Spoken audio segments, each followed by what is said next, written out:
Dear viewers, you welcome to this edition of the 6 p.m. prime time newscast on Equinoxe television, live from our headquarters in Cameroon's economic capital, Douala. I am Bable Jonathan. In our top stories in this edition of the news, opposition politicians in the Republic of Cameroon say the country is under a state of terror, arbitrary arrest and detention and violation of human rights. They were speaking to Equinoxe television over the weekend, and you will hear them in this edition of the 6 p.m.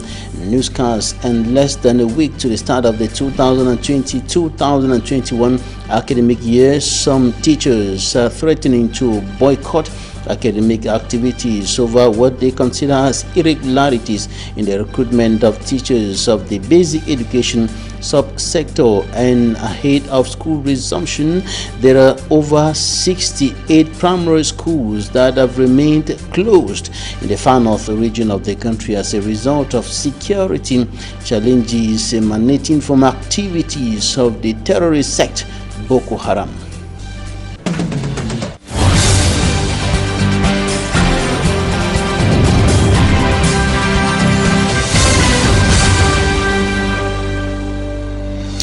Opposition politicians in the Republic of Cameroon decry what they consider as a state of terror, arbitrary arrest and detention and gross violation of human rights in the Republic of Cameroon. They were speaking to Equinoxe television over the weekend, and Innocent Azio, for me, Armstrong Sander, compiled their views in this report.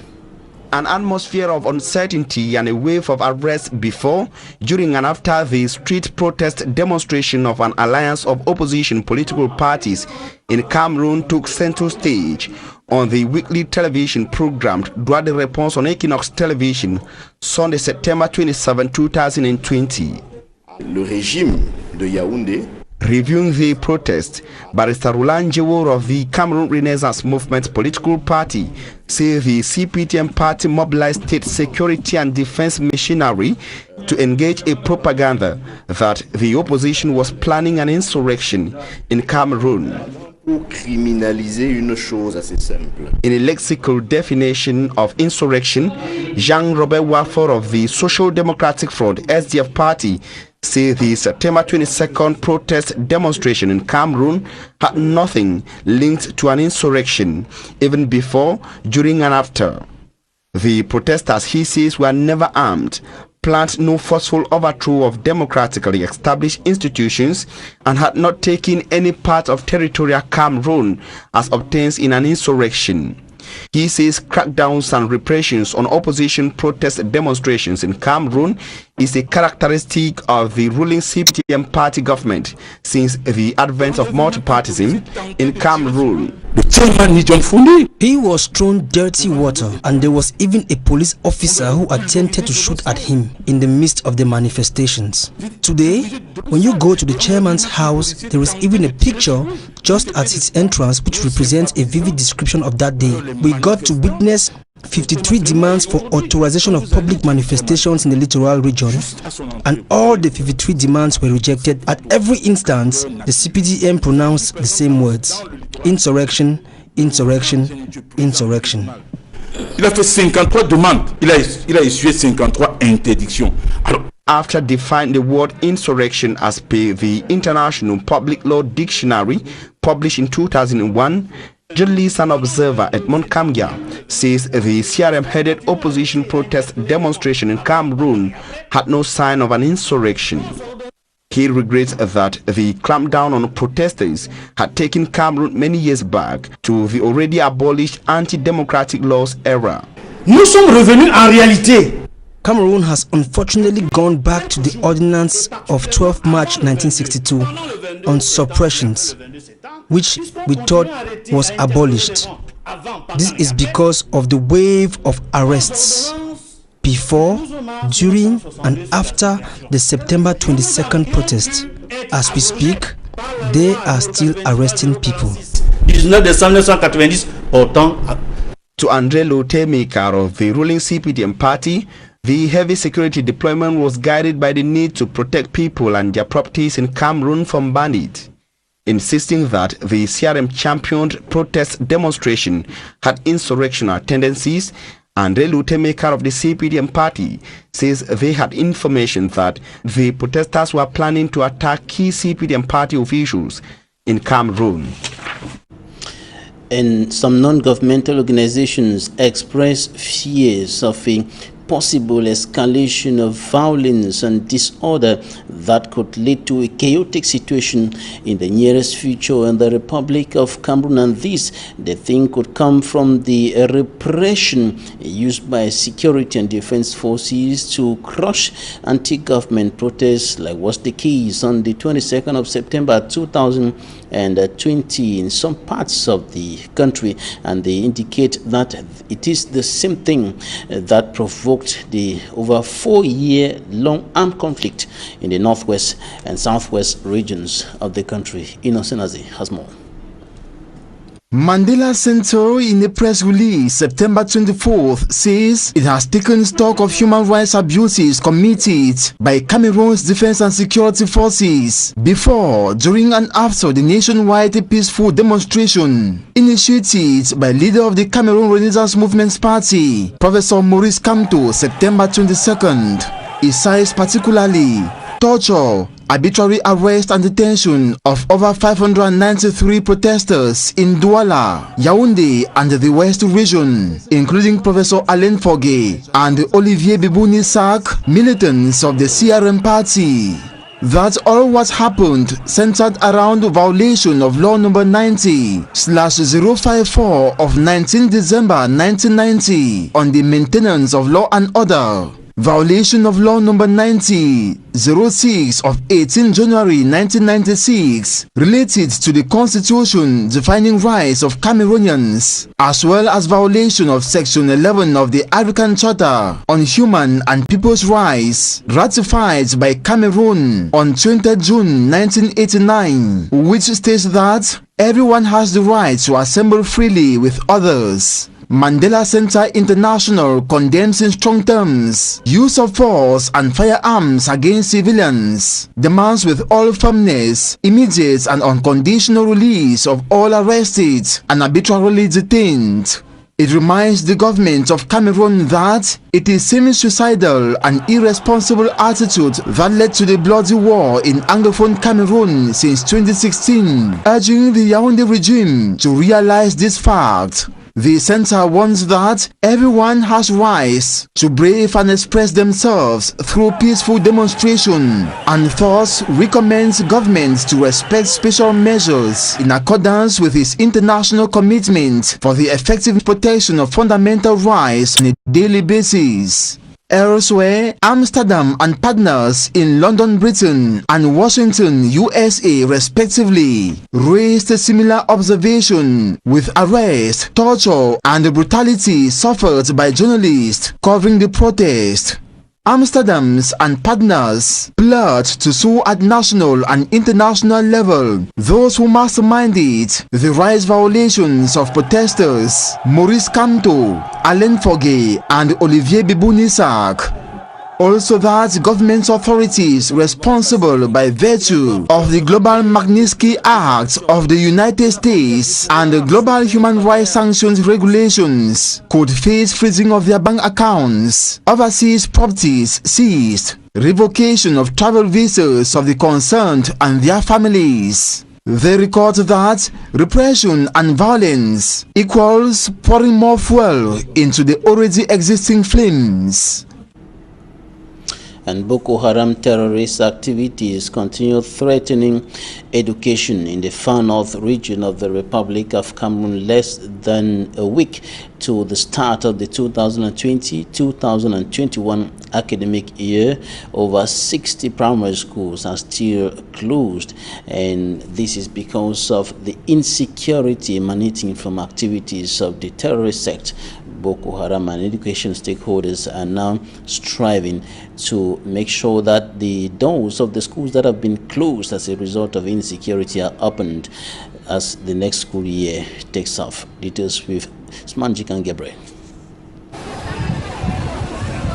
68 primary schools in the Far North region are still shut down, with over 34,000 pupils unable to study as a result of insecurity in the Far North region.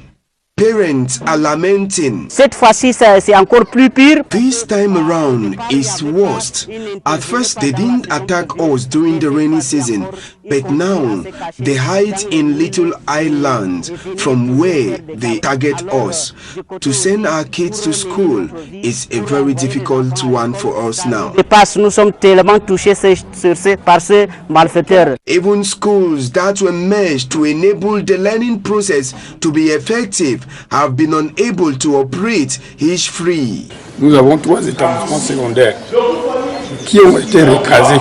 3 years now that this school can't organize exams into Forms 1, even though we have merged them. The student population is not much. Cet atelier, je pense que ça donne l'espoir à la communauté éducative.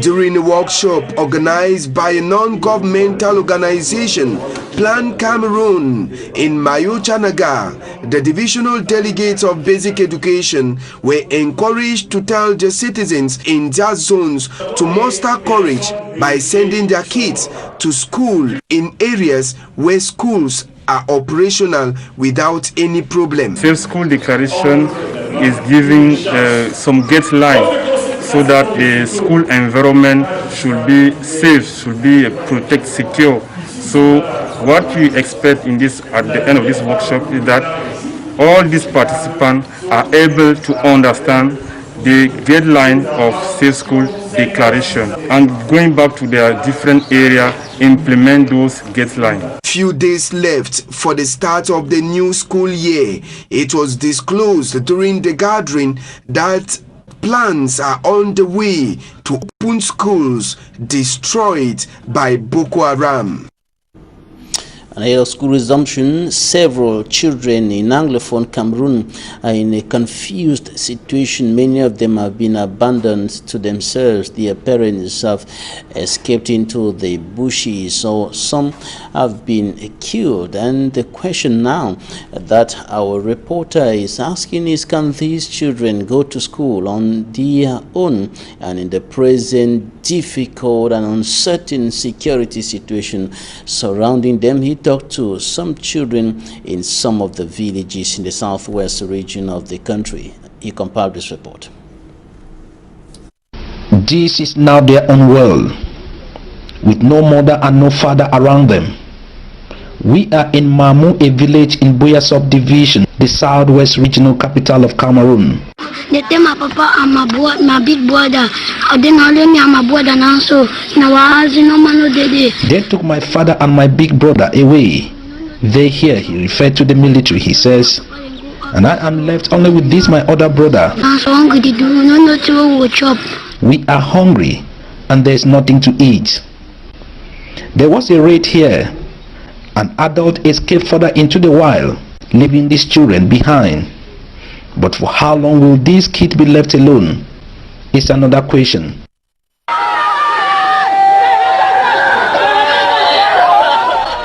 In the neighboring village called Isuka, still in Boya subdivision, another kid is seen mourning his grandmother.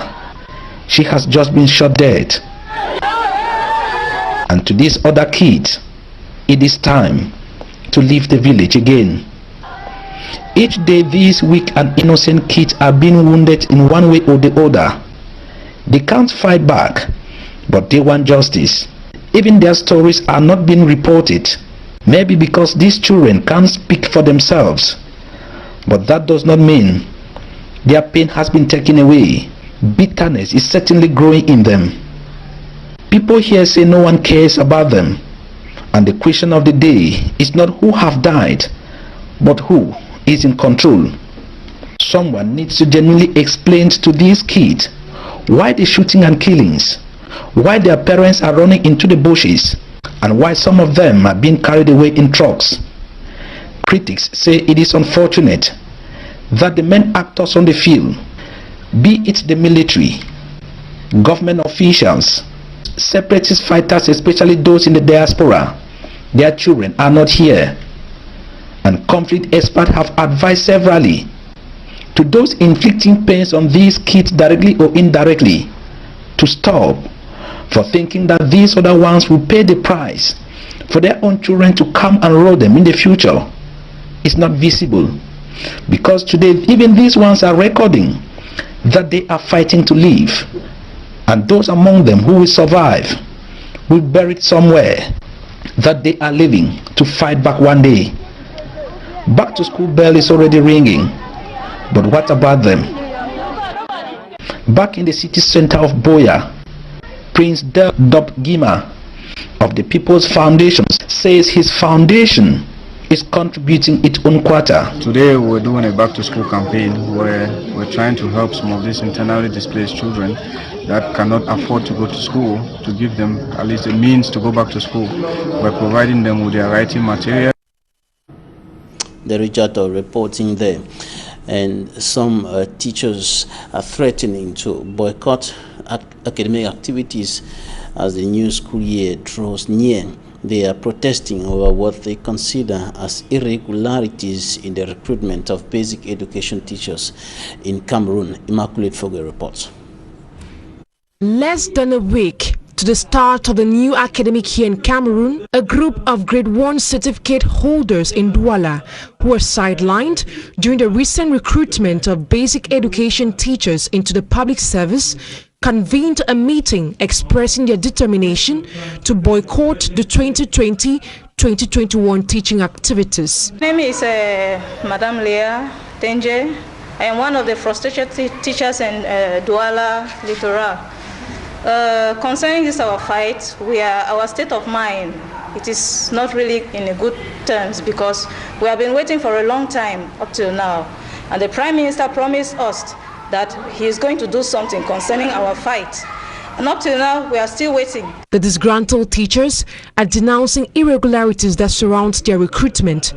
They say if nothing is done by the government, they will have to continue reivindicating. We are not motivated to work for this coming school year because we are not really in a good state. We have been in suspense for a long time, and he promised us that he is going to give an additional list for the frustrated teachers.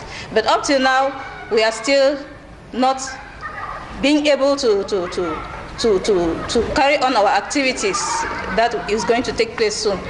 We will still continue to fight this fight till they are going to satisfy us. It should be recalled that a few months back, holders of Grade 1 certificates known by its French acronym CAPIEM stormed the Prime Minister's office in Yaoundé, protesting against irregularities in the recruitment exercise.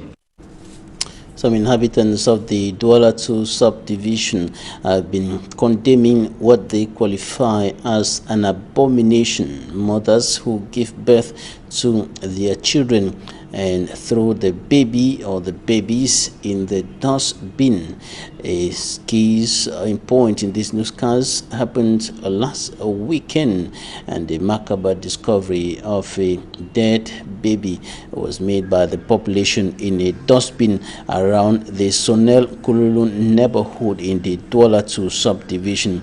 And the population, taken aback by that macabre discovery, condemned that attitude by some women who keep the baby in their wombs for 9 months, and after delivery throw the child or children in the dustbin. One of the witnesses spoke to us. Take a listen. It's too terrible. On my way out, we met a baby on the dustbin, already formed, with 2 legs, 2 hands, head, everything is already. For me, it's a baby of 5 months already. It's too terrible and it's too bad. I don't see the reason why somebody will do this type of a thing, because it's too terrible. I'm just advising our youth out there. I'm just advising them, in case of incasity, just take your courage and bring up this baby. You can even give it to motherless baby, or you look for somebody that is in need of it, because many are in need of it. The fruit of the womb comes from God. It's God that gives it. You don't have any right to take life. So it's too terrible. I'm advising them to stop this. It's too bad. It's too bad. This is where we end this edition of the news on Equinoxe Television. Thanks for staying with us. Goodbye.